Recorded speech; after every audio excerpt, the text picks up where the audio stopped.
하나님의 선택하심과 하나님의 부르심은 때로는 오늘 우리의 이성, 오늘 우리의 생각과 전혀 다른 경우들을 만나게 됩니다.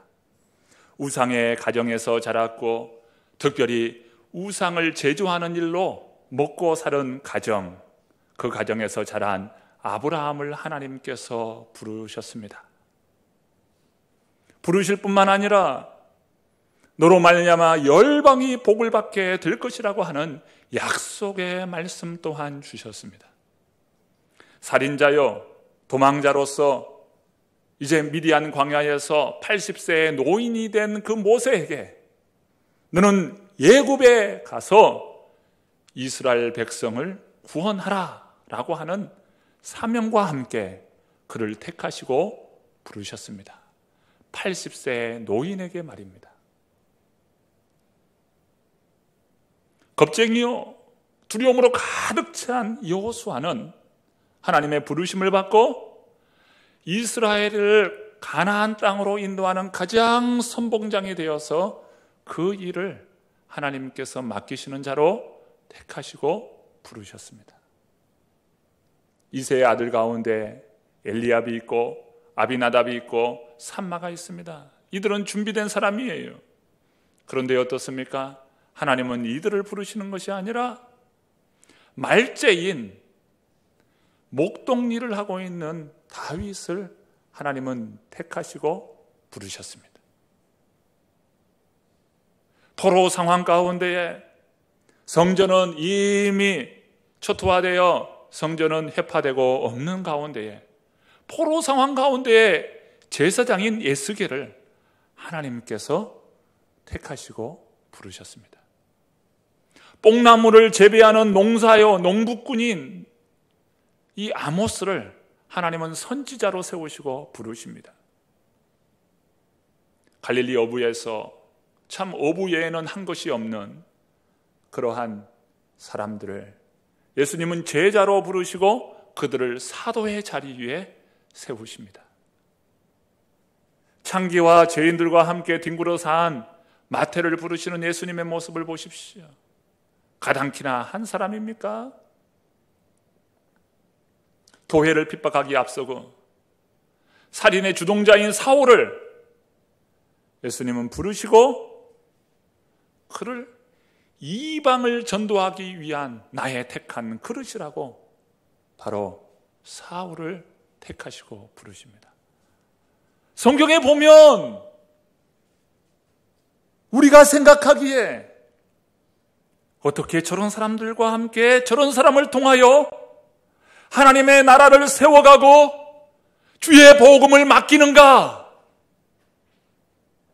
잘 이해가 되지 않는 부분들이 참 많습니다. 오늘 본문에 나오는 이 사람들도 마찬가지예요. 본문 1절 말씀입니다. 안디옥 교회에 선지자들과 교사들이 있으니 곧 바나바와 니게르라 하는 시므온과 고레네 사람 루기오와 분봉왕 헤롯의 젖동생 마나엔과 및 사울이라. 흑인 노예 출신인 시므온, 이방의 무명인 루기오, 그리고 적폐 세력인 헤롯의 젖동생 마나엔, 교회를 핍박하고 폭행하는 사람이었던 사울, 이런 사람들이 교회의 지도자로 지금 세움받는 모습을 보게 됩니다. 하나님의 일하심은 인간의 생각을 뛰어넘어서 일하시는 하나님을 보게 됩니다. 약하고요, 무능하고요, 어리석고요, 참 별 볼 일 없는 사람인데 그런 사람을 통하여 하나님은 택하시고 부르셔서 하나님의 나라 일을 이루어가게 하신다, 이 말입니다. 앞에서 일과한 사람들이 있죠. 아브라함, 모세, 또 여호수아, 다윗, 아모스, 예스겔, 예수님의 제자들, 그리고 사울, 이런 사람들을 보면 과연 하나님의 나라를 위해서 정말 적합한 사람인가? 하나님 나라 일을 위한 그런 사람이기에 충분한 사람인가? 전혀 세상의 기준에 교회를 본다면 전혀 어울리지 않는 그러한 사람들입니다. 그런데 하나님은 이들을 택하시고 이들을 부르셔서 하나님의 나라를 이루가게 하시고 하나님 나라 복음을 감당하는 사람으로 세워주시지 않습니까? 어떻게 하나님은 이렇게 일하시는가? 왜 하나님은 이런 방법을 통하여 일하시는가? 고린도전서 1장 20절 말씀입니다. 지혜 있는 자가 어디 있느냐? 선비가 어디 있느냐? 이 세대의 변론가가 어디 있느냐? 하나님께서 이 세대의 지혜를 미련하게 하신 것이 아니냐? 세상에 똑똑하다고 잘났다고 많은 부를 누렸다고 많은 것을 가졌다고 하는 사람은 어디에 있습니까?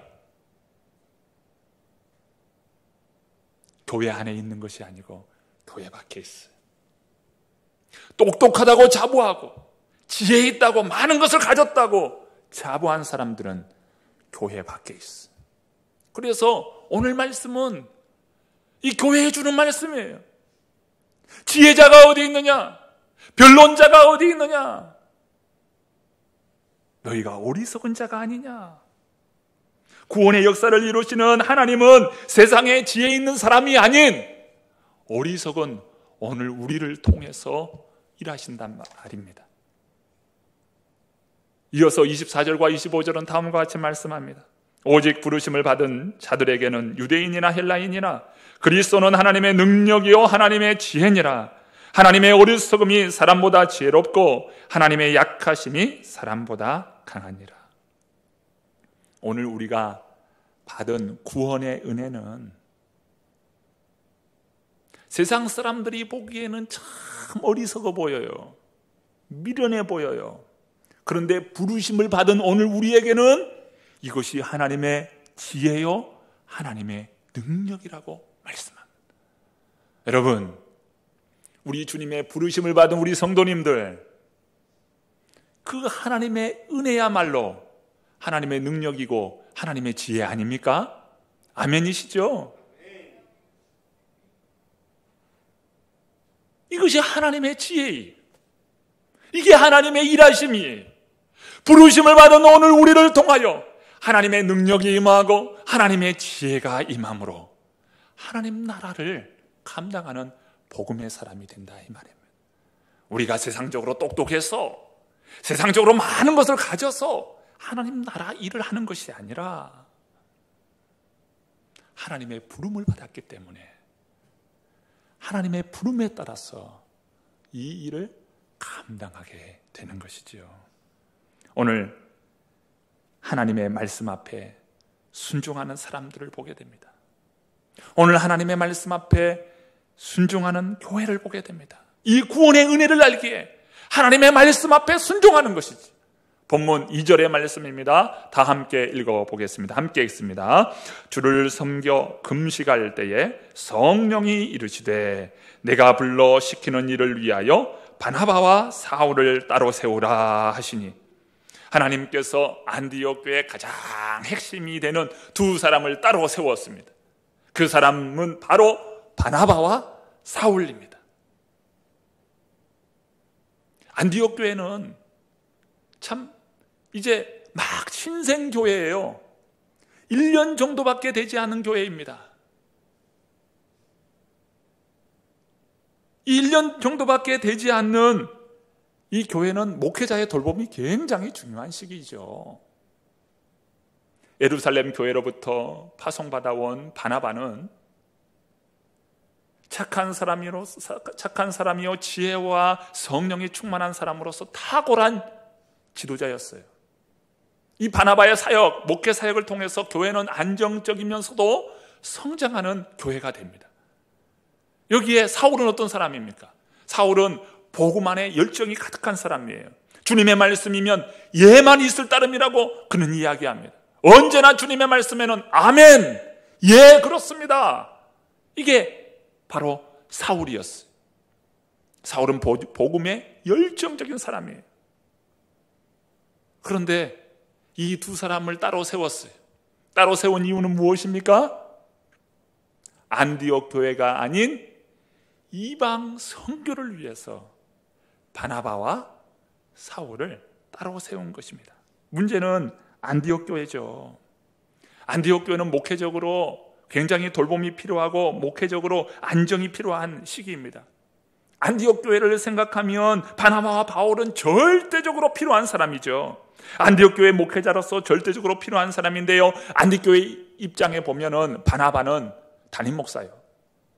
사울은 담임 목사를 돕는 부목사예요. 그런 사람을 선교사로 파송한다는 것은 안디옥 교회 입장에서 보면 이것은 생각하기도 어려운 이야기입니다. 그런데 어떻습니까? 바나바와 바울을 따로 세웠어요. 이것은 무슨 의미입니까? 교회가 어떻게 세워지는가? 교회는 어떤 사람의 주도적으로 세워지는 교회가 아니라는 거예요. 그 사람 없으면 안 되는 것이 아니라 하나님은 하나님의 뜻대로 교회를 세워나가십니다. 하나님께서 교회를 세워나가시는 교회의 방법, 세워가는 교회의 방법이 하나님께는 있다 이 말입니다. 교회는 어느 한 사람에 의해서 주도적으로 교회를 좌지우지할 수 없습니다. 안디옥 교회 성도님들은 주를 섬겨 금식할 때 성령께서 말씀하여 주셨습니다. 안디옥 교회는 주를 열심히 섬기면서 금식하면서 주의 말씀을 사모하는 그런 교회였어요. 여기서 주를 섬긴다라고 하는 표현은 바로 예배한다는 표현입니다. 섬긴다, 예배한다. 그래서 영어에 보면 예배를 워십이라고도 말하지만 서비스라고도 합니다. 서비스. 섬긴다는 거예요. 주님을 섬겼다는 것은 예배하였어요. 교회 공동체의 핵심적인 가치는 바로 예배에 있습니다. 예배가 그만큼 중요하다. 안디옥 교회는 주님을 뜨겁게 예배했어요. 여기에 그들은 금식하였다고 말씀합니다. 금식은 무엇입니까? 금식은 외부로부터 들어오는 어떤 힘, 그것이 바로 음식인데, 이 안디옥 교회는 외부로부터 오는 힘을 끊고 하나님께 집중한 거예요. 이게 금식이에요. 하나님께만 집중한 거예요. 그 가운데 성령이 임하고 성령이 말씀하시는 거죠. 안디옥 교회는 참 예배로서 하나님께 집중하고 금식함으로 하나님께 집중했어요. 그로 인하여 성령이 임하고 성령께서 말씀하시는 겁니다. 우리는 왜 하나님의 말씀을 구해야 합니까? 왜 성도님들은 하나님의 말씀의 사람이 되라고 성경은 가르쳐주고 있을까요? 왜 우리가 하나님의 말씀의 사람이 되어야 합니까? 앞에 있는 박 목사가 이야기합니다. 어느 날 이 신흥동 271번 길 13, 바로 우리 교회 주소인데요, 이곳에 흙이 막 파헤쳐지더니 골조가 세워지면서 기둥이 세워지더라는 거예요. 또 가만히 보니까 나무며 벽돌이며 철근이며 이것들이 다 질서정연하게 다 움직이더니 건물을 만들어서 교회가 이렇게 세워진 거고, 새로남교는 이렇게 세워졌다고 제가 이야기한다면 이 박 목사 돌아도 한참 돌았네, 한 주간 명절이라고 쉬더니만 이상한 소리나 하네, 여러분 그럴 거예요. 집 하나 짓는 것도 사람의 손길이 닿아야 집을 짓는 거예요. 그런데 천지 모든 만물이 우연히 저절로 자기 스스로 알아서 질서를 찾아가고 이렇게 하면서 만물이 다 이렇게 질서정연하게 움직이더라. 그리고 이 땅에 살아가는 모든 사람들과 모든 생물도 우연히 저절로 다 생겼다. 여러분 이것을 인정하고 여러분은 이것을 믿습니까? 성경은 이 부분에 대해서 아주 명쾌하게 분명하게 말씀합니다. 히브리서 3장 4절 말씀은 말씀이에요. 집마다 지은 이가 있으니 만물을 지으신 이는 하나님이시니라. 집 하나 짓는 것도 사람의 손이 닿아야 하는데 이 만물을 지으신 하나님이 없다면 이 만물이 이렇게 질서정연하게 돌아가겠냐 이 말이에요. 성경은 명쾌하게 이야기합니다. 만물을 지으신 분은 하나님이시다. 우연히 되어진 것이 아니고 하나님께서 이 모든 만물을 지으셨다고 말씀합니다. 그런데 과연 하나님은 어떻게 이 모든 만물을 지으셨는가? 요한복음 시작되는 1장 1절부터 3절의 말씀은 아주 우리에게 의미 있게 말씀을 전해주고 계십니다. 자, 요한복음 1장 1절 말씀입니다. 태초에 말씀이 계시니라. 이 말씀이 하나님과 함께 계셨으니 이 말씀은 곧 하나님이시니라. 태초에 말씀이 있었다. 태초에 로고스가 있었다는 거예요. 이 말씀 되시는 이 로고스는 하나님과 함께 있었다는 겁니다. 그런데 이 하나님은 바로 로고스이다, 말씀이다 라고 말씀하셔요. 그러면서 2절, 3절은 다음과 같이 말씀합니다. 그가 태초에 하나님과 함께 계셨고 만물이 그로 말미암아 지은 바 되었으니 지은 것이 하나도 그가 없이는 된 것이 없느니라. 모든 만물이 하나님의 말씀으로 말미암아 이루어진 것이라고 오늘 우리에게 가르쳐주고 계십니다. 명쾌하게 가르쳐 주시는 거예요. 그런데 여기에 더하여 영적인 비밀을 가르쳐주고 계시는데요. 요한복음 1장 14절 말씀이에요. 말씀이 육신이 되어 우리 가운데 거하심에 우리가 그의 영광을 보니 아버지의 독생자의 영광이요 은혜와 진리가 충만하더라.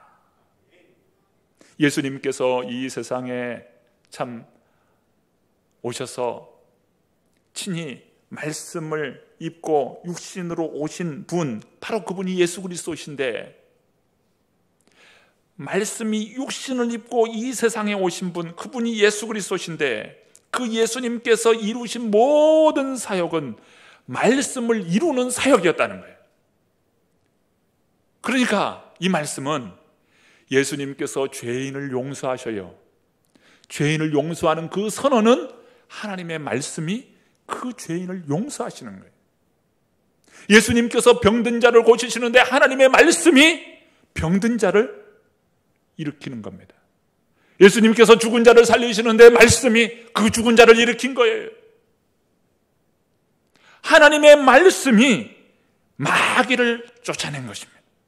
예수님께서 슬픔 대신 기쁨을 주시고요, 죄 대신 화관을 주시고요, 근심 대신 찬송을 주시는 것은 하나님의 말씀이 이루시는 거예요. 예수님께서 믿음, 소망, 사랑, 이 사역을 이루시는데 이 모든 것은 말씀이 육신이 되어 이루신 하나님의 말씀의 사건인 거예요. 그러니까 예수님께서 이 세상에 우리가 눈으로 볼 수 있는 육체의 모습을 가지고 이 세상에 오시는 것은 바로 한마디로 말하면 말씀 사건입니다. 말씀 사건. 말씀이 우리 가운데 임하는 사건인 거예요. 놀라운 것이죠. 우리가 그의 영광을 보니 아버지의 독생자의 영광이요 은혜와 진리가 충만하더라. 아멘. 예수님은 십자가에서 죽으시고 부활하셨지요. 그리고 예수님은 승천하십니다. 그러면 우리는 영적으로 보면 고아이죠. 그런데 고아이나요? 아니에요. 또 다른 보혜사 성령을 약속해 주셨고 성령을 우리에게 보내주심으로 성령을 통하여 우리에게 여전히 말씀 사건이 일어나도록 이끄십니다.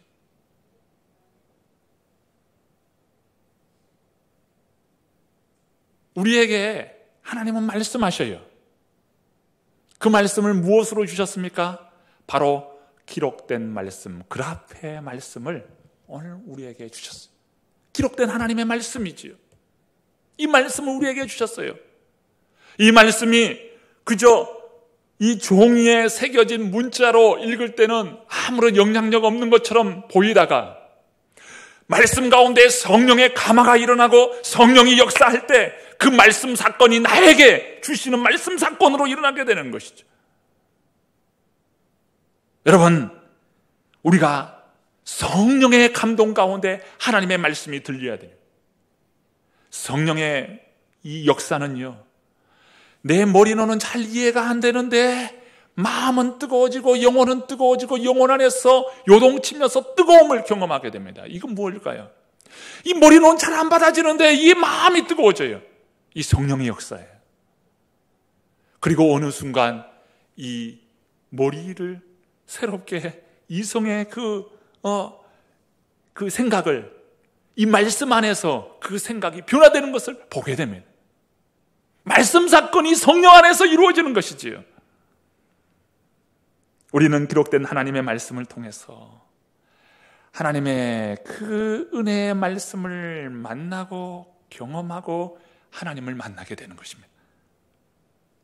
그저 기록된 말씀이 아니고요, 능력 없어 보이는 문자에 갇혀있는 말씀이 아니고요, 살아 움직이는 생명력 있는 말씀, 찔러 쪼개기까지 하는 그 능력의 말씀, 모든 생각과 그 모든 것을 판단하시고 감찰하시는 그 하나님의 말씀이 성령의 역사 가운데서 일어나게 되는 것입니다.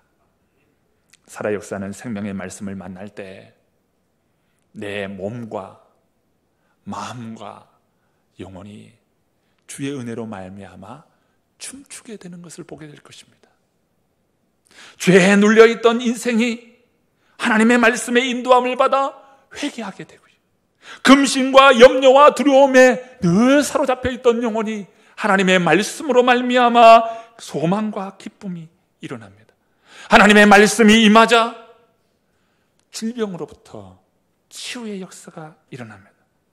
이사야 53장 5절의 말씀입니다. 그가 찔림은 우리의 허물 때문이요 그가 상함은 우리의 죄악 때문이라. 그가 징계를 받음으로 우리는 평안을 누리고 그가 채찍에 맞음으로 우리는 나음을 받았도다. 여러분, 우리는 예수 그리스도로 말미암아 법적으로 완전히 치유함 받았고 법적으로 완전히 해방 받은 거예요. 자유함을 받은 거예요. 여러분, 법적으로 해방되었음을 우리 주님이 선언하고 계십니다.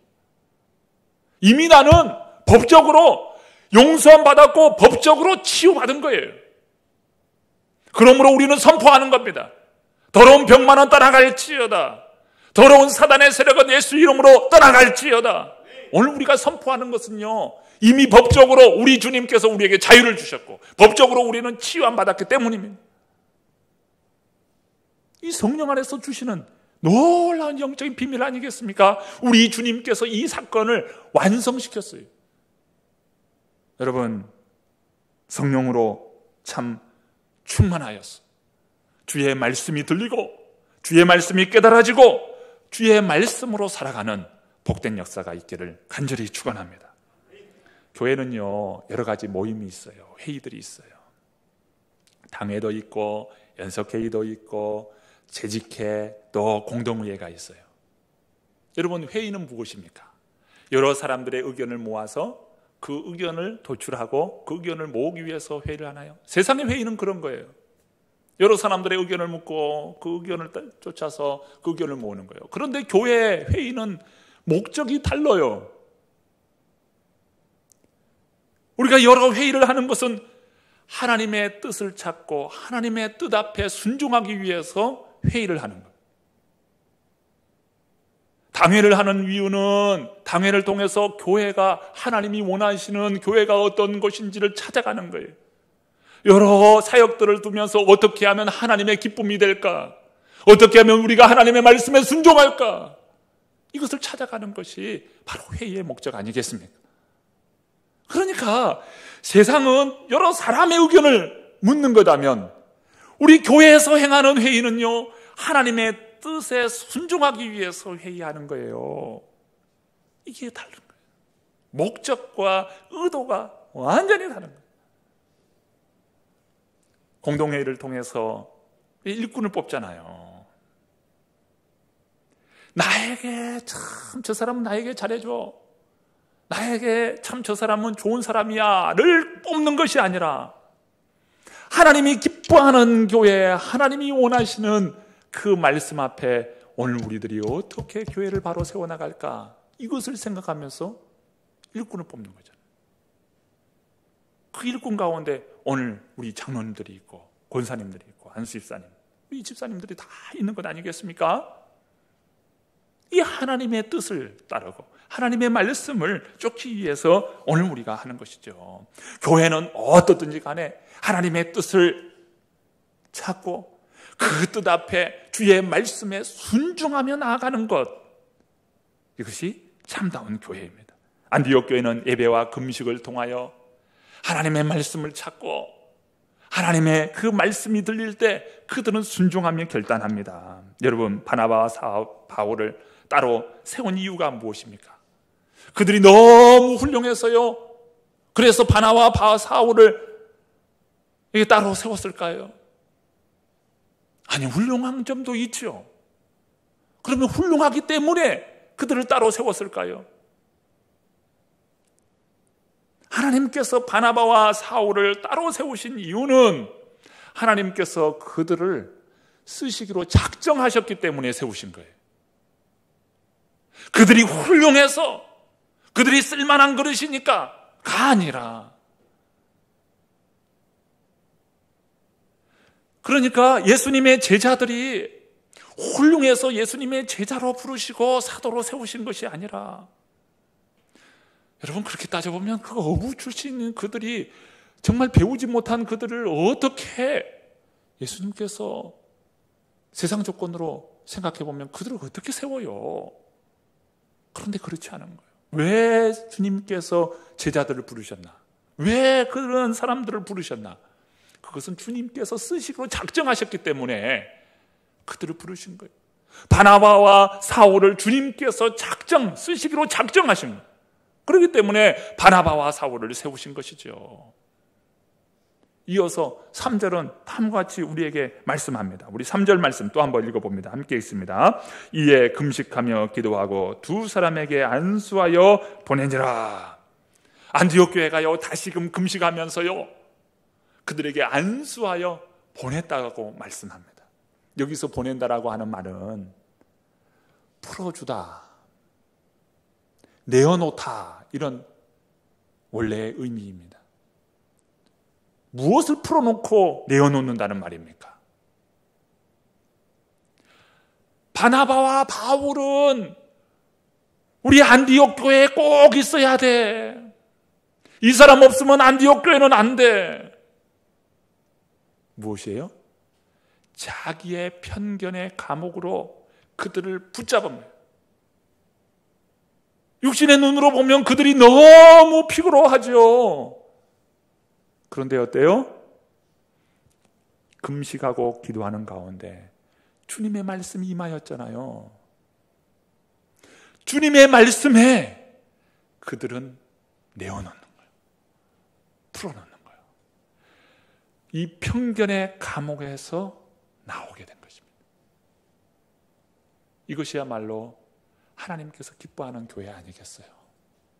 그저 내 생각으로, 내 판단으로, 내 편견으로 여기에 다 감옥에 갇혀서 절대 이것은 안 돼라고 하는 것이 아니라 하나님의 뜻이면 순종하겠나이다. 이게 안디옥 교회의 모습 아니겠어요?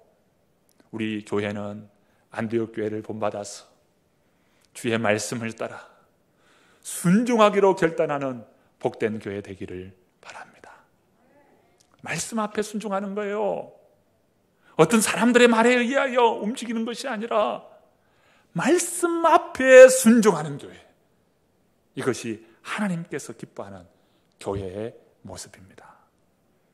우리는 참 이번 주 오늘부터 이 성경 통독을 전 교인이 시작합시다 라고 선포하고 결단하는 날이 오늘입니다.